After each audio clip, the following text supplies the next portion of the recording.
Good morning, everybody. Thank you for joining us today on this discussion around data security and compliance. It's a very topical discussion, obviously, with all the laws and changes and happenings, the enforcement of these kind of compliance items. It's a nice follow-up on the last workshop we've had, which was on ransomware and business continuity. That was, I think, about a month ago. And we're doing a follow-up on that workshop by popular demand on the 24th of November for people that have asked specifically for a repeat on that who couldn't make the initial one. So if you're interested in joining that one, just pop me an email and we'll get you an invite for that one as well. But in terms of introducing the team here today, we've got Darren Naidu, who's the channel manager for Veeam. He's going to assist us from the presentation side and talk us through the concepts of what is happening in the industry at the moment.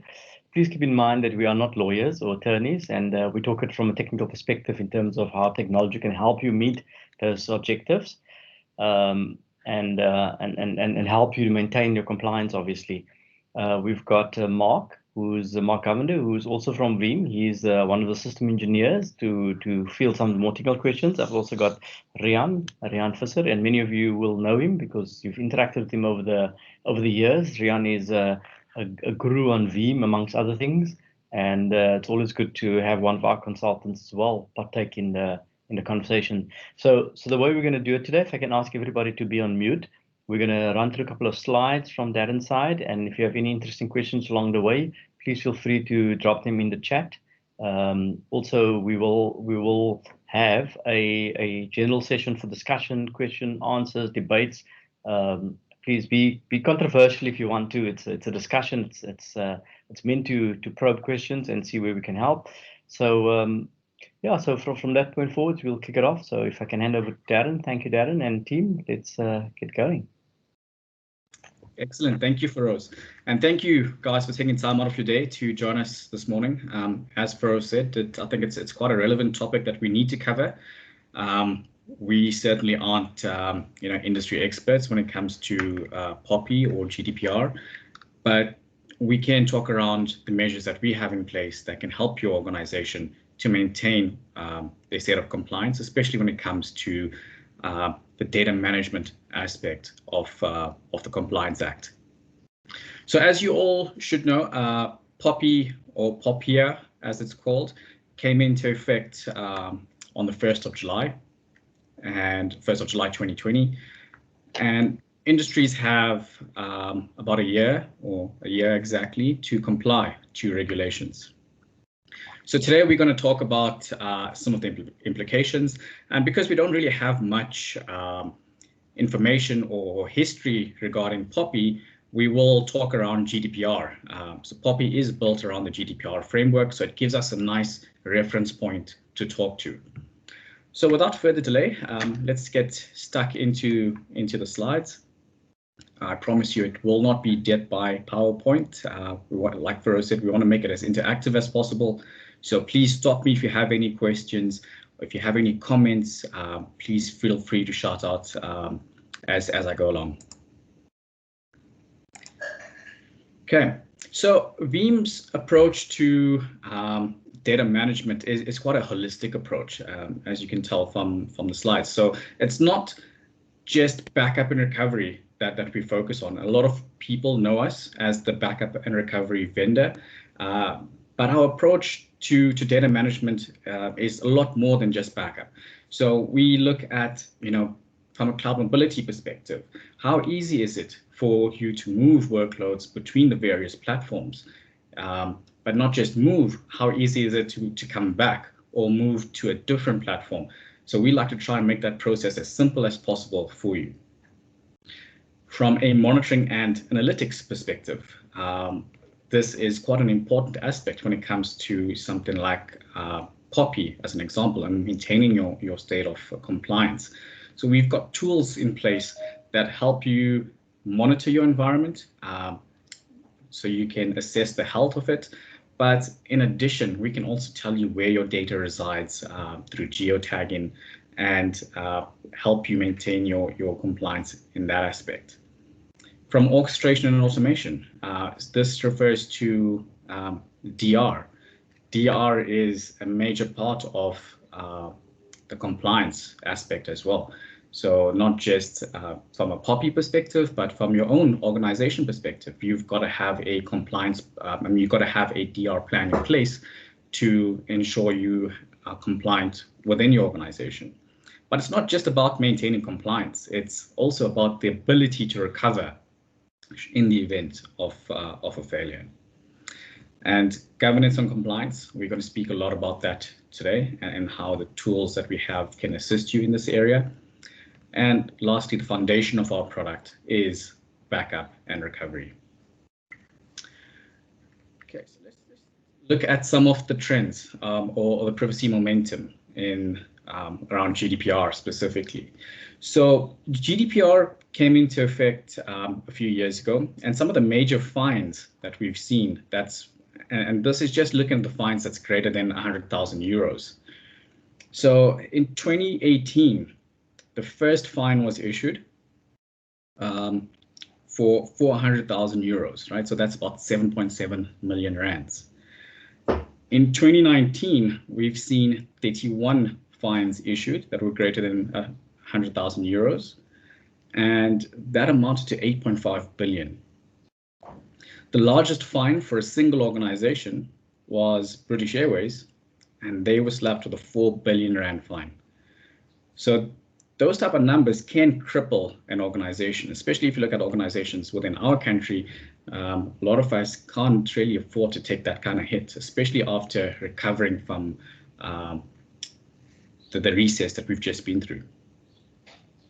And this is across all sectors. So it's public, private. Just because you're a government organization doesn't mean you're immune to the regulations. In fact, I think you probably watched even closer from that aspect. So here's a brief summary of what GDPR requires. So non-compliance penalties are deliberately large. They're designed to be enforced, to have teeth, right? So the idea is companies need to comply, and the only way to get them to comply is to make a very strict penalty, or have a very strict penalty in place. GDPR and other privacy statutes have at least an implied and often explicit security component built in. So if the law requires me to be a good steward or consumer of data, that means I better be on top of my security game. I need to be able to show that I'm taking the necessary steps that's required to maintain the data. So this is actually very, very important for your company's compliance officers to get involved, even your CFOs to get involved and understand some of these implications and understand the processes that need to be put in place. Data regulations also have an implied and frequently an explicit backup and availability dimension. So if the law requires me to for example, to hand over all data I have on a customer, then I need to be able to get that data if I'm going to be responsive and avoid fines. So any data loss and any outages put me at risk of violation. So again, think about how easy is it to extract data, or how easy is it to remove or delete information that is required, that I'm required to delete at a specific point in time. So strong enforcement of the rules. Data protection authorities will be able to fine organizations who breach the rules, right? So that's quite an important point. Now, it's not just about a financial fine, but directors or executives could be facing jail time as well. Consent must stand out. So use clear language and include the reasons that data is being gathered. It must be simple to both give and withdraw consent, right? So you've got to really have a set of rules or process in place to clearly outline why you're collecting the data and how the data is going to be used, and who it will be shared with if it is intended to be shared.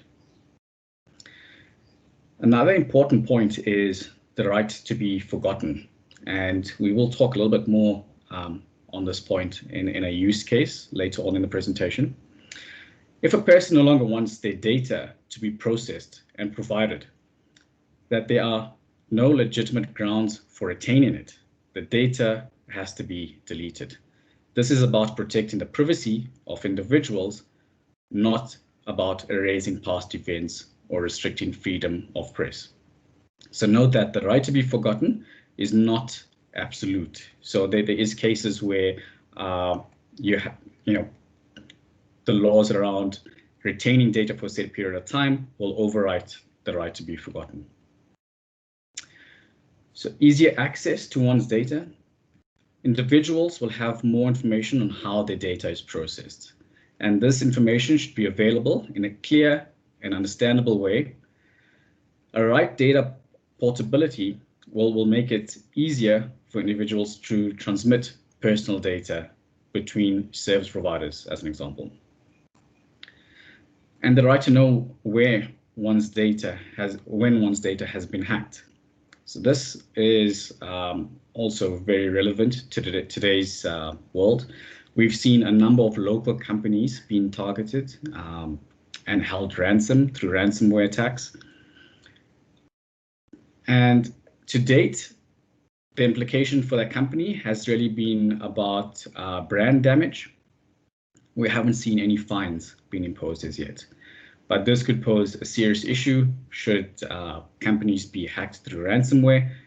So not only do they face the brand damage from a public domain, but they will also be slapped with heavy penalties from the regulator and potential jail time as well if they feel that they haven't taken the proper steps or necessary proper precautions to limit these type of attacks. Privacy by design. So data protection by design means that data protection is included at the start of the design stage for a new system. Controllers can only hold and process data that is absolutely necessary and restrict data access to those who need to process it. So also about very, very stringent around the rules around accessing data. So only people that need to process it should have access to it. Shouldn't be open to everybody in the organization.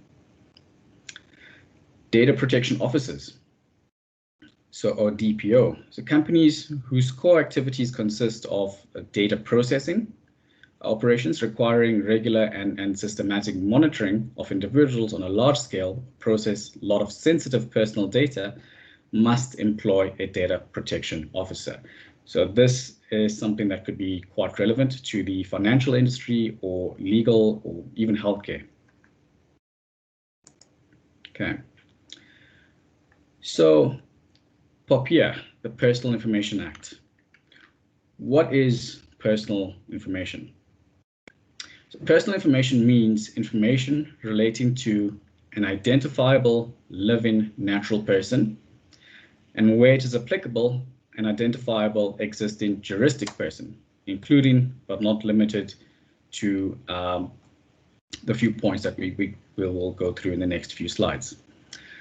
So that the Act ensures that the personal information of both individuals and juristic entities is sufficiently protected, used in a manner of which it is gathered, and the facilities transparency around the following. So what is done with my personal information, why and how it is processed, including the disposal of information, who the personal information is shared with, and what types of personal information is processed and for what purpose. So privacy is about ensuring that both individuals, juristic and individuals, are aware of what is being done with their personal information.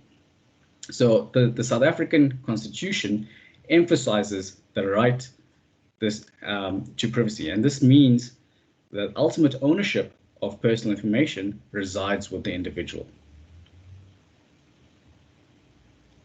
So this brings us to quite an interesting point, right? So what happens in the case of a pandemic or a state of disaster. So in some cases, this could be, or the POPIA Act could be undermined due to a state of disaster. So basically, the state of disaster protocols will overwrite POPI in some cases. Now, if we look at temperature checks as an example, when you enter any facility, be it a restaurant or a gym, doctor's rooms, you have to take your temperature reading. Now, but this health information is sensitive information. So in most cases, if you look at POPI, this information is for you and the intended person. But the way that these temperature checks are being taken, anybody next to you could see the results of it, right? Inform HR of a fever. Now, this is not necessarily in contravention of POPI, because it is for the intended purpose or intended person, specific person within the organization. But now you've got to declare travel or virus contact. And this has to be, in some cases, this has to be done to everybody that you work with. So, and you've got to disclose the identity of that individual. Again, now contravening some of the regulations as set out by POPI. But officially what we need is some sort of guidance that's been put into place. We need to investigate how other organizations, other countries have dealt with these type of things and put the correct measures in place. Now, one measure that is not the correct measure is having a form that you need to fill out at the entrance of a gym or a restaurant, where you put in your ID number, you put in your contact number, you put in your email address in some cases, and you put in your temperature reading. Now, everyone that is signing in below you can see that information and has access to that information. And that information could be used for malicious purposes. So, in doing so, those companies that are requiring you to fill out that information are not in compliance, and they could face potential fines, or the owners could face potential jail time. So just something to consider when you put these processes in place for your own organizations. So some of the barriers to compliance. So, and again, this is learnings from GDPR. What stopped organizations, or what was the issues or hurdles that they had to jump through to get to the compliance state? So for one, lack of internal support from leadership. That was a big thing. Lack of knowledge, training tools, lack of budget, complexity of the law, lack of time and bandwidth. So I'm very certain that within our own country, we will have similar hurdles that we need to cross, but it's good for us to have that foresight to understand, this is what's coming, and preempt for it. So GDPR, CCPA, and backups. What do I have? How long do I keep it? And what other regulations do I need to consider? Can I do compliant restores? Am I adopting new platforms? And do I have a disaster recovery plan in place? So these are all important points that we need to note and take the required action around them. Now, when we share these slides with you, we will share further information around each point and how we can assist you in these points. Okay. So again, if we look at what data do I have, or how long do I keep it? So if we go through the points that I just mentioned, are we meeting the relevant processes for the regulation to meet regulations? Are we able to identify data locality for data sovereignty purposes? How long do I keep it? So is it documented? Do we have the retention steps or policies in place? Other regulations that we need to consider, as I mentioned, other regulations could be a state of disaster, and how do we handle data processing in that event? Can I do compliant restores? So regulations can conflict sometimes with the way that we do restores, but we've got mechanisms in place that allow us to overcome those challenges. Am I adopting a new platform? So is there a change in production? How do we protect the data that's been migrated or moved? Recovery retention options change. So are we still compliant when we move from one environment to the next? And again, data locality. So is moving this environment to a hyperscaler in contravention of any laws that's in place? So do I have DR processes in place? So short time for DSAR response. What is the SLAs that we have? What is the requirement from an availability perspective, and what is required from a security perspective, right? So all points that we need to consider when putting a plan or strategy in place. And this is just a quote from our CTO, Danny Allen. So looking ahead, public awareness of and demand for stronger data protection practices are likely to continue to increase, especially as more security breaches and privacy concerns continue to make headlines, right? So privacy will evolve from a European-based GDPR discussion to a more global compliance initiative, with organizations struggling to provide users with some control and visibility over the data. And this is literally what we are seeing today. So it's no longer just a European-based discussion. In fact, if you host data for any European citizens, then you would have already had to implement these processes or practices. But now everybody in the country has to comply. So how can Veeam help? With what data I have, right? So what data do I have, and how can we assist? But if we look at the challenges, and this is through a survey that we did at a European level just after the launch of GDPR. So lack of staff to work on new initiatives, right? So 42% of organizations are saying that they don't have enough resource, not enough manpower to put processes in place. Lack of budget for new initiatives, also very relevant to our market at the moment, right? We don't have the budget for to go and implement a new process or look at bringing in a third party to help us in this transformation journey. Lack of visibility on operational performance, lack of ability to support DevOps or application development on existing infrastructure, lack of assurance from a compliance perspective. Our IT teams do not currently have any data protection or data management challenges, right? So that's very few people actually admitted to that. So it's only 11% of the total survey. So how do we assist, right? For one, we've got the data integration API. What this does is it takes the burden off the environment, and we have the ability to reuse existing data. So we have the ability to evaluate security breaches and enhance security protections, mine data for patterns, so an increase in sales or discover any anomalies in your data. Sometimes if there's a higher backup window, we've seen a high throughput of IOs through our Veeam One reporting, it could alert us to a potential threat or potential malware attack in that specific environment. Work with data. So work with the data integration API to mount any virtual disk from any virtual machine. So zero limitation on what can be mounted and reused, and multiple ways to inspect data.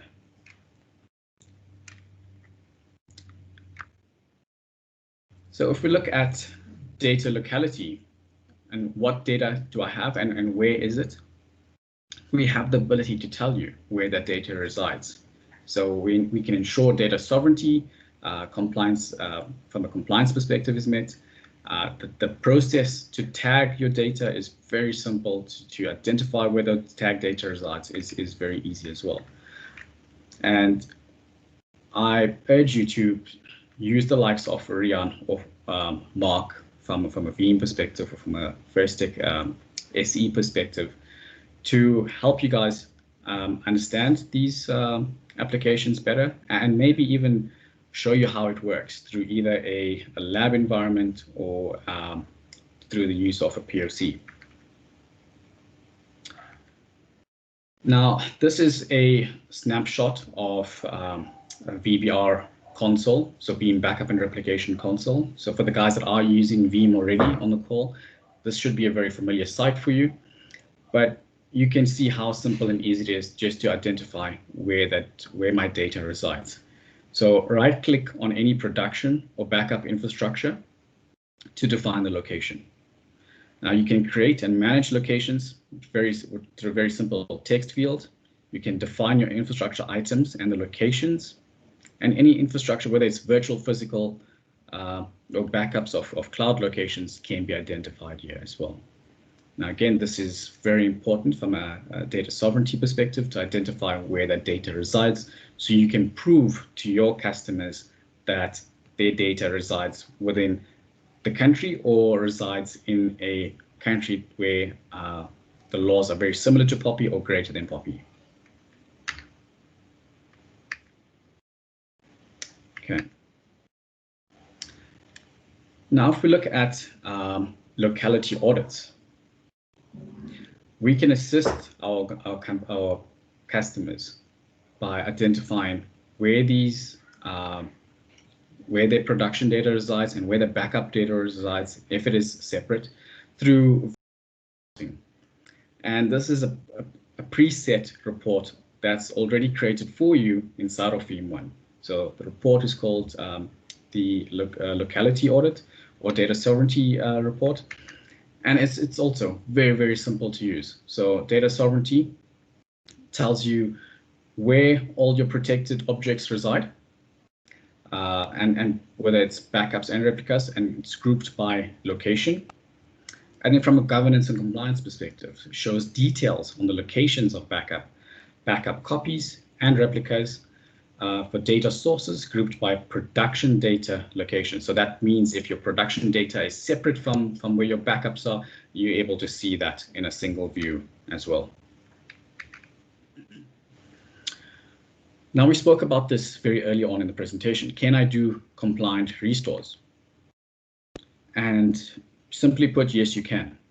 We've got processes in place that allow us to do that. And this is using the existing, so it's a feature within your own Veeam backup and replication software. So it's not an additional purchase. If you've got Enterprise or Enterprise Plus edition of Veeam, you can easily perform this task. So Veeam DataLabs is included as part of Veeam's backup and replication software. And what you get is the on-demand sandbox, Sure Backup and Sure Replica, Staged Restore, and Secure Restore. So these are the features within Veeam DataLabs. And again, this is not a paid-for feature. This comes included in Enterprise or Enterprise Plus. So the on-demand sandbox allows us to create a test and dev environment on existing infrastructure that's isolated from your production environment. Sure Backup and Sure Replica is an important point for compliance. So as part of a data retention policy or data management policy, you need to prove that the backups you are doing are recoverable. So in the event of a disaster, you can actually recover from that backup. It's quite often that we see where backups are done, but there may be an issue with that VM and it's just literally waiting for a reboot before it crashes. That actually happens really often, more often than you think. And unfortunately, the only time you figure that out is when you need it, which is too late. And that's when people's jobs are put on the line and companies' brands could significantly be damaged. So how do we ensure this? Through Sure Backup and Sure Replica. This task is an automated task that allows us to verify the recoverability of the backups so that you don't have to spend time going through each backup to do the verification manually. At the end of that verification process, you get a report back to say that these jobs are successful, and you can use that report to prove to the organization that you are meeting the SLAs that has been set out. From a staged restore perspective, this is the point where we are able to do compliant restores, and to ensure that the data that's been selected to move into production meets the latest requirements as set out by the production environment. And we'll touch on that a little bit more in the next slide.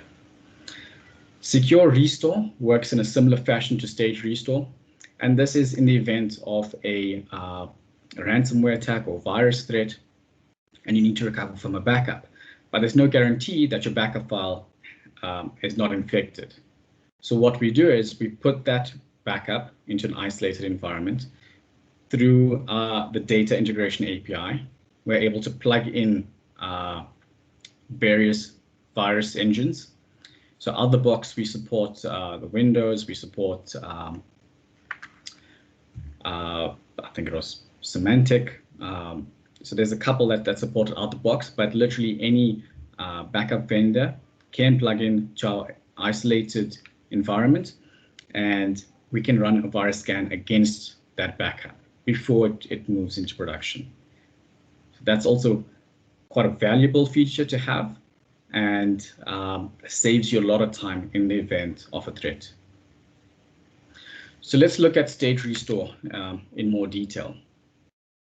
So you can see in this example, John Smith is interested in buying a house. So in October 2017, so he registered his details to the construction company's database, or maybe in our case, locally, it could be a financial institute that he's registered his details with.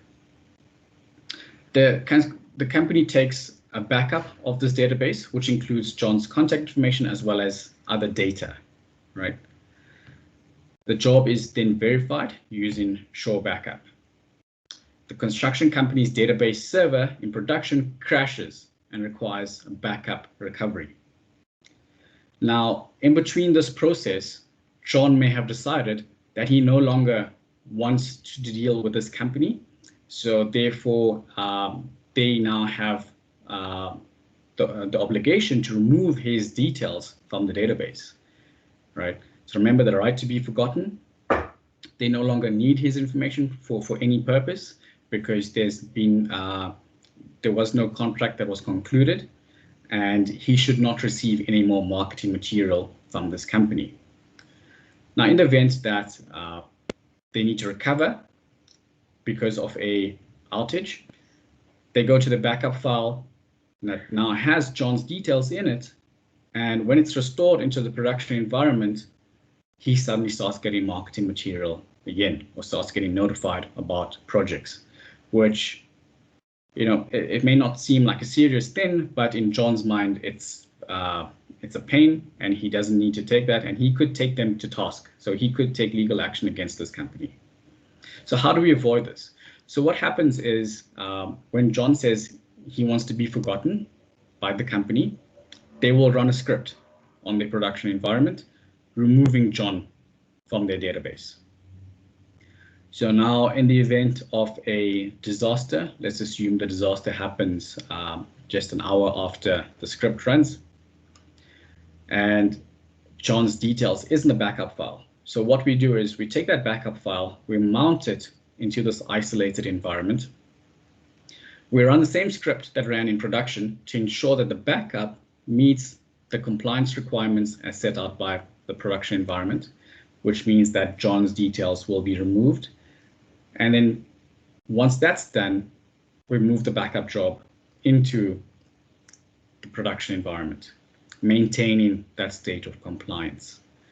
This is how we go about ensuring that we can do compliant restores.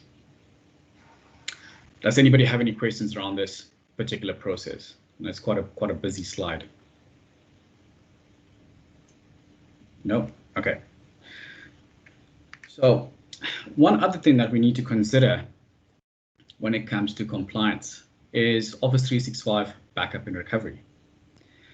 Now, quite often we fall into the trap to say, well, my data is with a hyperscaler, and that hyperscaler is Microsoft. So surely they've got a plan in place. Well, if you read the fine print, Microsoft says that the data is ultimately your responsibility, or the customer's responsibility, right? So their SLAs are around the uptime, around the security of the infrastructure, but any data loss is not their responsibility, or any data corruption is not their responsibility. So are we meeting the correct regulations or the correct laws that govern compliance around this when we're using Office 365? I can guarantee you that most of the customers that are using Office 365 don't have a plan in place. So we need to have some sort of, or make a provision to ensure that we meet compliance. And again, Veeam has a tool that can efficiently back up your data and restore it when you want it, where you want it. So you've got the option of not just backing up your Office 365 data, but you can say where you want it backed up. So do you want it backed up inside of Azure Blob? Yes, we can do that. Do you want it moved to a different hyperscaler? That can be achieved. Do you want it to come back and reside within First Take locally or within your own infrastructure locally? That can be achieved. So it's all about the choice. We also help with restoring of the data. So it's not just good enough to have a backup of it. Yes, it's good to do a backup for compliance and get the compliance checkbox done. But what happens in the event of an actual disaster or when you need to recover something? So we can help with that restore as well. So we've got 25 different restore options just for Exchange. And we can go quite granular in terms of the restore options for Office 365 as well. And with the latest release of version 5 for backup for Office 365, we can do native support for Teams chats. So, well, Teams in general, not just Teams chat. So we can restore data that's shared within Teams files, and down to the chat windows as well. So another important aspect of compliance is DR. Do I have a plan in place, and what is that plan? The general rule of DR is the 3-to-1 rule. So it's 3 different copies of your data, right? So 1 in production, 1 in backup, and 1 off-site. So 3 copies. 2 different mediums. So 1 being disk, the other potentially being tape. It could be cloud. 1 off-site, and that 1 off-site could be cloud as well. But then there's an additional 1. 1 copy is offline, right, or air-gapped. Now, if you're using tape, you meet that objective by having it offline or completely air-gapped. So assuming you have, you're keeping it, the tapes in a safe in the CEO's office, or keep it on a hard drive in the CEO's office, that's perfect. In the event of a ransomware attack, even if they get the credentials to target your cloud workloads or corrupt your cloud workloads, you still have a plan of recovery. But what happens for larger organizations where, you can't retain all of those tapes inside a safe, or you can't have multiple hard drives? You tend to then look at data warehouses that would keep your tapes. But then, should you need to recover from it, can you verify that the tape will work? Or how long will it take for you to actually go and pick up that tape from wherever it is stored, bring it back and restore it? And do you have the latest LTO device to read, or do you have the LTO device to read that tape that was written back then? So these are all considerations.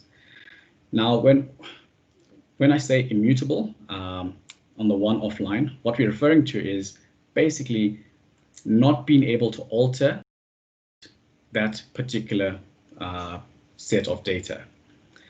Now, there's multiple ways of achieving that today without using tape. One of them being Amazon S3 or S3 compatible, and leveraging the immutable function from Amazon. So we can write to Amazon's S3 bucket, and you can specify within your Veeam backup and replication console that you want that data immutable for a said period of time. Once it's marked immutable for 1 week, it means no one can touch that data. It cannot be deleted, it cannot be corrupted for that time frame that's been specified. Now, the interesting thing is you can, in the event of a ransomware attack, you can recover that data. So the only thing you can do with that data that's marked immutable is restore it. So you can recover that data and have the peace of mind that it will work and it's not infected or not corrupted. So this gives you a quicker restore window than tape and gives you the benefit of having it air-gapped or completely offline. So in addition to the 3-to-1 rule, Veeam always adds a 0 at the end of it. So no errors after backup because we're able to verify the backup process. So similar to what I spoke about earlier, through Shore Backup or Shore Replica, where we can guarantee the recoverability of your workloads. This is why we say 0 backups, 0 failures after being backed up. And that really concludes my slides for today. So like I said, it's not going to be death by PowerPoint. I hope that some of the stuff was insightful and useful for you guys, and maybe got you guys to think a little bit about the way you implement your POPIA strategies or data compliance strategies going forward. And thank you for me. Thank you, Darren. That's quite valuable. I think we often forget about DR, about compliancy. Because it's kind of compliance is how do I enforce the laws and the rules, etc. And then in the background, you forget that your backups and replication components are critical, because if you need to find the data at a later stage, you need access to it, obviously, if questioned or asked. So that was interesting insight. So from an audience point of view, participants, any questions? I've seen nothing in the chat. Either Darren is really good at what he does, or everybody is watching Netflix on the side. Any questions from the audience? Yeah, thanks. Farouz, Barend here. Rian, I think we'll maybe have an offline session to see which of the features we still need to enable, which ones is already enabled, and yeah, so that we can make sure that we're compliant where we can be compliant, and if there's any of those modules or services missing, just to make us aware and see how we can address it. Okay, thank you, Barend. Yeah, so in terms of the participants, you're very welcome to turn on your video if you wish. There's no compulsion around it, but if you want to show a face, then we'd be pleased to have you as well. So yeah, that was quite a nice one, Rian. You'll pick that up, obviously. In terms of anyone else, and questions, either you may use technology today but want to extend its functionality, or you're not familiar with it and you have questions around it in terms of how it can help you. I think Darren also touched on geolocation of data. Where do you put that data? Because there's some rules around that as well. More and more South African customers want data to stay here, and that becomes quite critical, and we can assist with that as well. I see some questions popping up, so I'll pick up on that now. I'd also wanted to mention that Rian, being part of our technical team, has got a full lab available in our offices. For those of you that have not been here before, some of you have been. I know Barend, for example, has been, and I know we're under COVID lockdown still. We've got strict controls and regulations. You've got to sign in your form electronically, so there's no piece of paper lying at reception. We've got a thermal scanner with no touch that stores your temperature, and we follow strict rules here. So if any of you needed a further deep dive from a technical perspective, there's a full VMware vSAN cluster running, and we're able to integrate to different type of SANs as well. We've got some SANs running in the lab, and we're able to replicate certain scenarios in terms of either business continuity and DR testing, or just in terms of the data labs. Maybe data labs it's a very underutilized functionality that sits in the software. It's free and it unlocks a lot of value for customers. So I think just keep that in mind, please, as an offer. There's a couple of questions that's come up. Let me just get to them quickly. So the first one is, can we share a copy of the presentation? We certainly can. Now, what we'll do is give us a couple of days so that we can also compile the video. We'll put it into YouTube format and then share it with you as well. If we can please ask you just to respect that in terms of keeping the copies within your own environment. Okay, then Irshad wants to make contact. We'll follow up with you separately, Irshad. Nico asked a question here. How long does it take to run the script on the DR backup before you restore it to that production zone, or is that bandwidth limited? Maybe I can ask Rian to might have some insight to their environment as well. Yeah, happy to take that question, I think. So as for the script itself, I think it's very important to take note that the script applies to the job itself. So there's going to be a pre-phase for the job before it runs, and there's going to be an end phase, a post-script that runs on the job itself. So it's not necessarily bandwidth dictated, but more so configuration on the script itself, along with the actual job configuration locally on the actual configuration server for Veeam. So not to say any bandwidth being utilized in that, in terms of how long it's going to take, but merely the configuration that applies to the script and how it was designed. Nico, does that clarify it for you? Is there still something else you need there? I think maybe just in terms of the time taken, it might be worthwhile doing a test in that environment, Rian, if they've got the necessary versions of Veeam. Yeah, absolutely. I also think it's important to with the script itself, there's a very fixed and certain configuration that applies. So sometimes, customers tend to do their own scripts, but the script doesn't necessarily apply to the actual Veeam configuration itself. And that's where we come in. We align the script configuration for the customer that's tailor made for the environment to that, obviously, of a Veeam configuration that'll work together. Excellent. Okay. Mark, is there anything else that you want to talk about the data integration API? I mean, that's for me is a massive value component there in terms of being able to bring in audit applications, etc., within the backup copy itself. And I must tell you, I'm not that technical anymore. I used to be, but that's been a long time.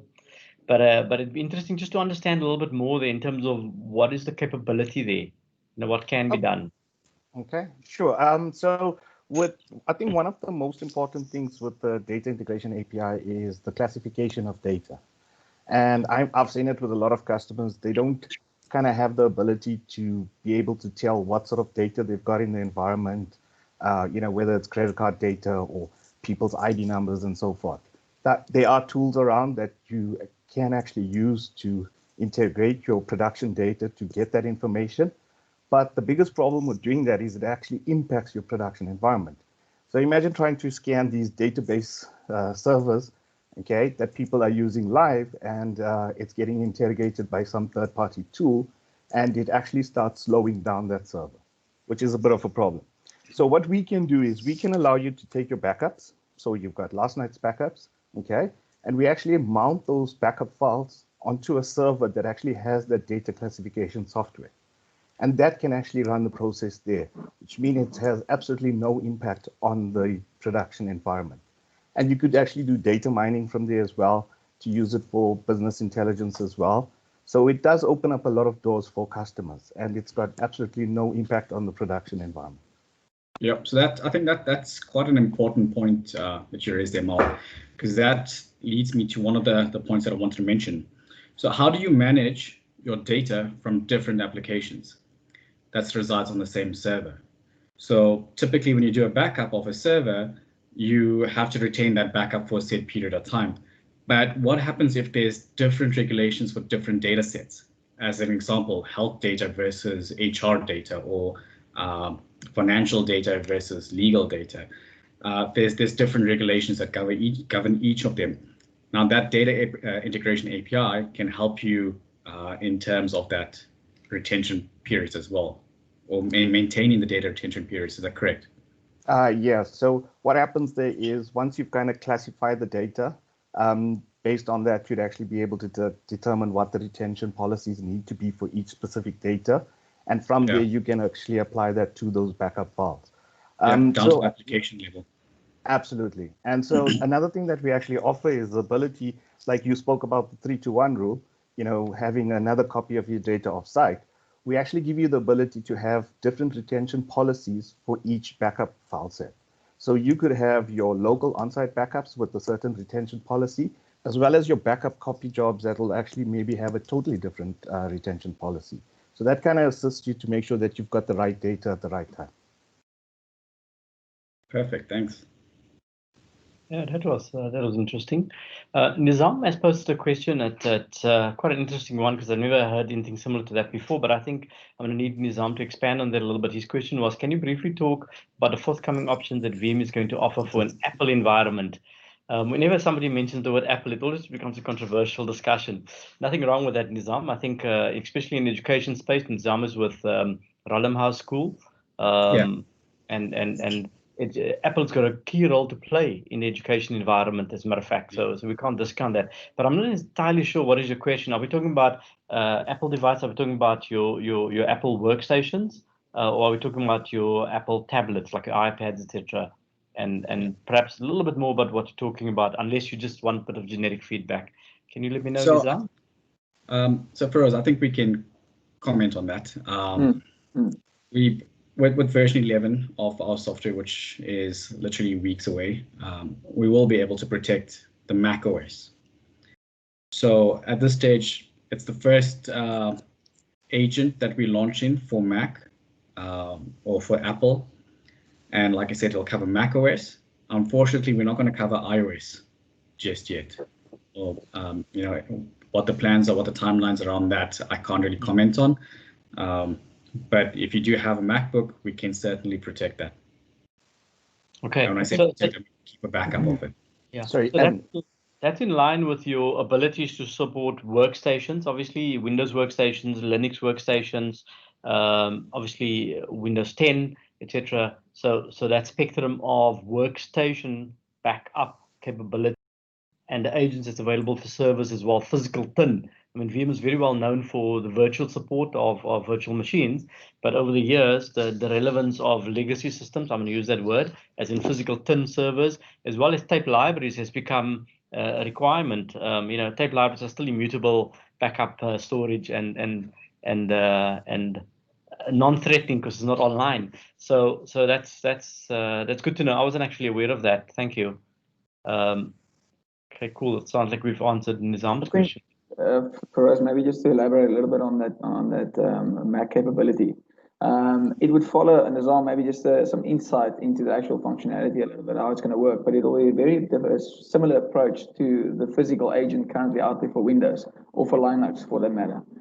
You'll have the exact same sort of like granular item level recovery. It will apply in two different ways. You can either manage that through the actual Veeam configuration server, the agent, for the Mac, or you can deploy it on the Mac itself standalone and then push it to some sort of external location in terms of a repository. May that be somewhere in the cloud, or may that be locally on the actual Mac itself, or maybe a Veeam repository. So it gives you a little bit of flexibility in terms of how you can actually configure that agent.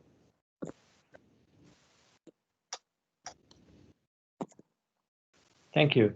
Thank you for that additional information. Any other questions from the audience here? So Eugene is busy typing at the moment. Okay.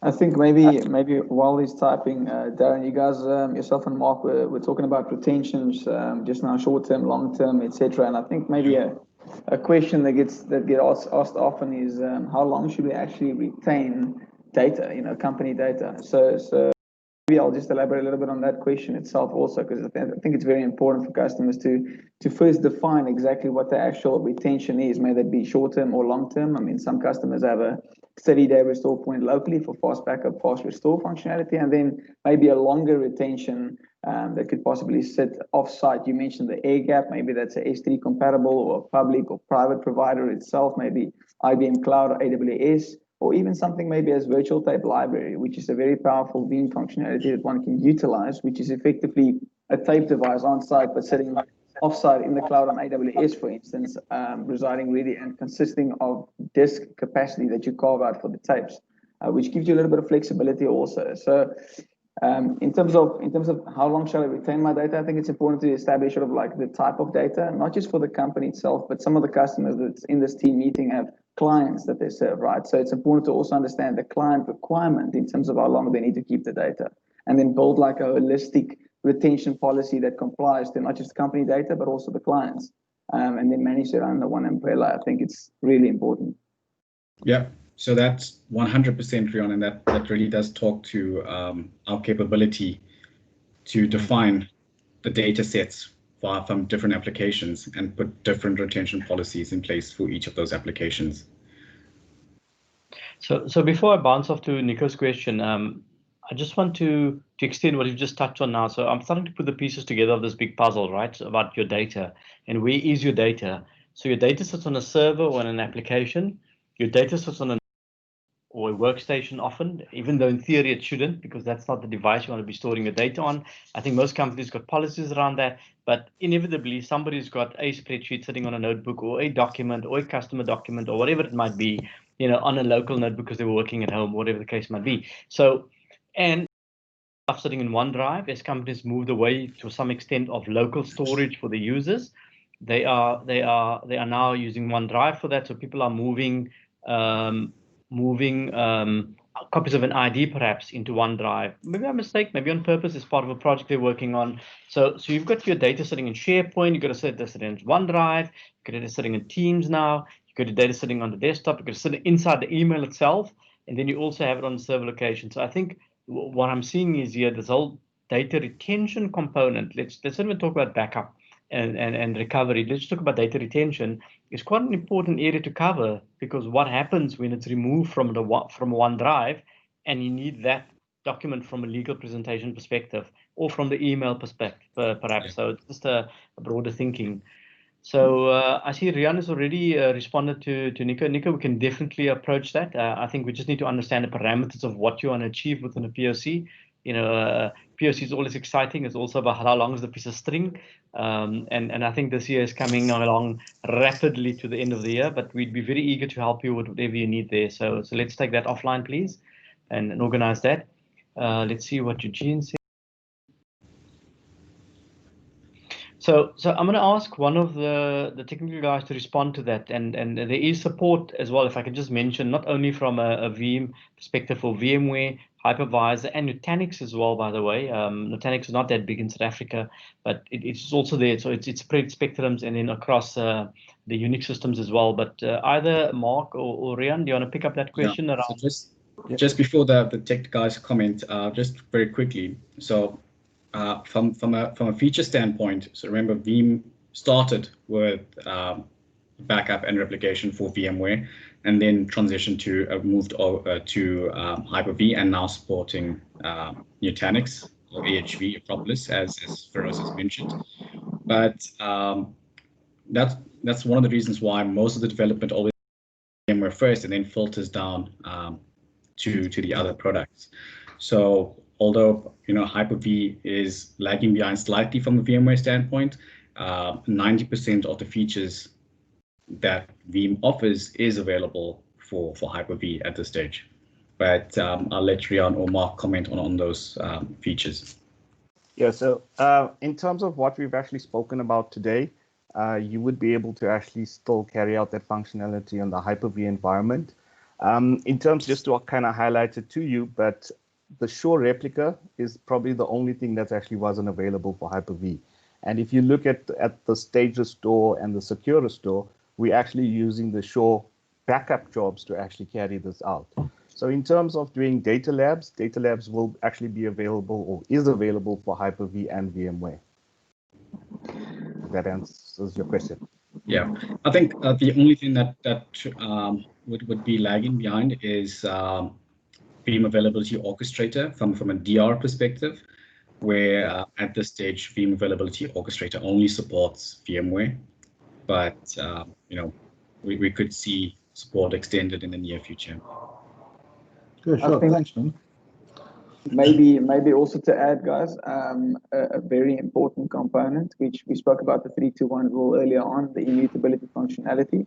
I think Enterprise Plus storage integration plugins for the likes of your Pure Storage, your NetApps, your SCs, compellents, etc., and the list goes on, to give you that offline source-based snapshot. With Hyper-V itself, it doesn't have that integration, as opposed to VMware, who does have that integration. So just an important component that we see. I mean, you guys mentioned the ransomware a little bit earlier on. It's becoming quite a threat out there and a discussion point for customers these days. I mean, we've had quite a few incidents this last month, the month of October, which some customers weren't as fortunate to be able to get their data back. So for the customers that were fortunate, were very much making use of the source-based snapshots on their storage devices itself, and the integration that Veeam obviously then has into the actual storage array. So a really powerful, I guess, functionality that lacks with Hyper-V, unfortunately. Yes, that's just the backups from storage snapshots. However, I mean, we can still do immutability on backup jobs that has been done on Hyper-V and put into S3 or Amazon. So we've got another question from Ishad, just regarding Shore Backup and Shore Replica. As Mark said, so Shore Backup is available for Hyper-V. Shore Replica, Mark, not yet. No, not yet. Yeah, so definitely does have Shore Backup, but Shore Replica is not available for Hyper-V. What do you mean by not yet? That sounds like a bit of a leading statement, and I know you guys are very reluctant to give any indication, and I understand that, having worked for the software vendor before.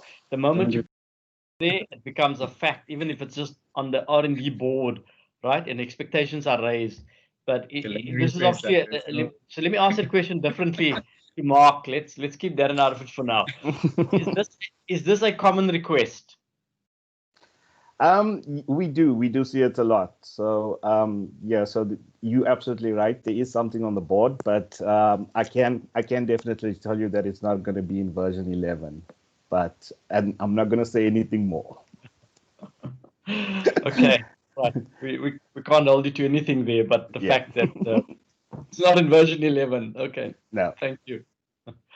Yeah. Okay. Cool. So from an audience perspective, other questions you might have. I think this is a very important matter, and often when you see the discussions around compliance, it's always legal. But how do you make it work? How do you do this? How do you get this going? And so perhaps I can ask the panel or even the audience. I mean, what have you guys done with compliance from a technology perspective, or rather the support for compliance with technology? Anybody in the audience want to add to it? Maybe experiences. It could be good with both good or bad. It doesn't matter. It's it can add value. Feroz, you were alluding to a statement earlier with regards to working from your phone or from your workbook and being a remote worker. Something to consider is, do you use your mobile phone to access email and other systems for work? And if you do you back that up? Do you have a password that is sophisticated enough to ensure that no one else can access that data? And something else that needs to be considered or thought about is, when you're at home, who else has access to that device? Quite often we let our kids do projects or something on our notebook, or they take our mobile phones and use it, and they could accidentally leak information, company information, or personal information outside of your organization. So that's also very important to consider. If you're a home user or a remote worker, what steps are you taking to protect your notebooks or your devices? And it's just one thing, from letting somebody else use your device, but what happens when it gets stolen? What are the policies that are in place? Who do you need to inform from a POPIA perspective? Whose data was residing on a device or machine that needs to be aware of the theft or the breach? So just some points to consider. So very, very critical, actually, because it happens, right? I mean, I can keep my kids off my notebook but I find it difficult keeping them off my phone. Even though they all have their own phones, it's still convenient sometimes just to grab somebody else's phone, I guess. Let me just Google this quickly because my phone's upstairs and I'm sitting by the TV or whatever. So what I've seen is just from a general discussion is different customers implement different technologies and strategies. Some customers have none, and that obviously is a risk for the organization. Some customers use technologies like AirWatch. As a matter of fact, Nizam on the school, they use AirWatch from that perspective, which kind of allows them to contain their business information and data within an environment. And from education perspective, that's quite powerful. Brilliant. Yeah, so I think education sector has been very driven around that because they have a different threat and risk in terms of incorrect information being shared or security breaches or just massive confidentiality components around children, right? I mean that's huge, obviously, security. Some customers use technology from one of our vendors called Sophos, which allows us to manage the device remotely, control it remotely, and make sure it's protected. And then within the Microsoft suite of solutions as well, the e-plans, there's a component of that, and I can't comment on which e-plan or whether it's an additional cost, but it allows you to enable mobile device management as well. Because where we're going to with that conversation, Darren, is mobile device management really, right? Correct. And that is something as well that's becoming a necessity. Like I said, schools, educational environments, certainly for junior schools and tertiary schools, I mean, yeah, junior and secondary, actually, not tertiary, junior and secondary, they have an immediate risk and a pain point around protecting people, children, that is. So they've taken that leap. We've seen that. I think the private sector is lagging in that space, or the commercial sector. Yeah. But definitely things like AirWatch and having the ability to remote wipe devices is going to become quite relevant. Yeah. True. From the audience side, any other questions of interest? I mean, or comments even. Comments, yeah, input, anything that you've experienced as well. It's great to collaborate. It's got a small audience. In the past, we used to run these workshops in person. I remember it fondly. That seems like a long time ago, though. It's a distant memory. We used to do it in Intida, which is a little wine farm in Durbanville area, and then we have a nice lunch to follow. And we keep it just as small as the group so that it becomes very interactive. As times change, we've had to evolve that into an online forum. So we still keep it small. We cap it at 14, 15 guests maybe, and still trying to keep it very, very interactive. Feroz, do you think once we pass this COVID pandemic issue, we could do this on a yacht, maybe? A yacht. You might have to produce a few dollars from Veeam side for us to rent a yacht, decide to accommodate 18, 20 people perhaps in terms of the entire team. That's going to be a price. So I'm happy to take you up on that. I don't know how the rest of the audience feels. With social distancing, we're going to need a really big yacht.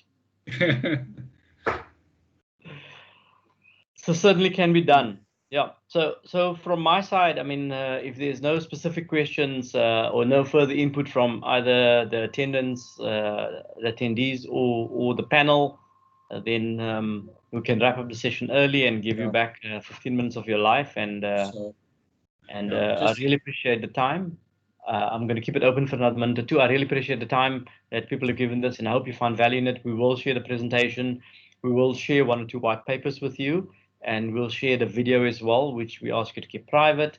And then again, like I mentioned, we're running the session around ransomware and business continuity. Again, that session is not specifically around ransomware prevention. I think that's a complete different strategy. We're happy to discuss that as well. But this is what happens when something hits the fan, right? Is how does your business continue? How does your business survive? And I think we've become very good at managing that for our customers and get through the difficult days. So, so if you wanna join that session, you can inbox me, and I'll make sure you get an invite to it. We're busy putting it together, and apart from that, it's all good from my side. So there's a couple of comments here. Let's just see. Rudolph, thank you for your response and attendance, Rudolph. If everybody is good, then Just one last thing from my side, Rose, or something for the audience to consider is where do I start, right, with the whole POPIA journey? And the good thing is that we've got someone to fall back on from a learning perspective, and that someone is GDPR. So we can take a lot of learnings from GDPR and understand what organizations have gone through and the transition journey and implement it locally. So GDPR was by no means an easy task. And like you've seen at the beginning of the presentation, a lot of companies faced some hefty fines purely because they didn't get their compliance house in order in time for the act. So we can take a lot of learnings from Europe, and there's a lot of organizations out there as well that can help with the transition, who understands the laws that are governed by POPIA and the data retention periods. So definitely you're not alone in this journey. We can assist you from an aspect of the tools that are in place, but there are a lot of organizations that can help you from a general overview. Absolutely. And again, our team, we've got a fairly large technical team here in the Cape Town office. We've got our NOC here, as you know, but also from a consulting architectural point of view, a lot of experience, both from a pre-deployment perspective, a redeployment perspective. Sometimes we find environments that are not built to best practice. We fix those as well. And then obviously when something hits the fan, we're definitely able to help the recovery as well. So the skill set here in Cape Town. Rian is one of the lead consultants around the Veeam side, but there are many others as well.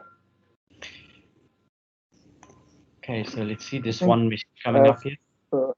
Maybe just on a closing thought as well, and Darren touched on it, is DataLabs specifically. And to me, it's like, obviously dealing with customers on a day-to-day basis, I almost want to say it's the dark horse. I think, customers do have the licensing for it, but yet there's only 15, maximum 20% customers who really implement the DataLabs to utilize that automation and that efficiency around the auditing, the reports, the stage restores, the sandbox environment. So that's something that I would like to see a little bit more often, in industry use. So should you guys have any difficulty with that or not understand it, or at least the configuration around it, perhaps just reach out and maybe just set up like a 30-minute or an hour session, and I'm pretty sure there's a lot of value that we can add just by getting that configured on your environment itself to help you, specifically when it comes to auditing. When the auditors come around and they want some sort of like compliance check on data integrity, etc.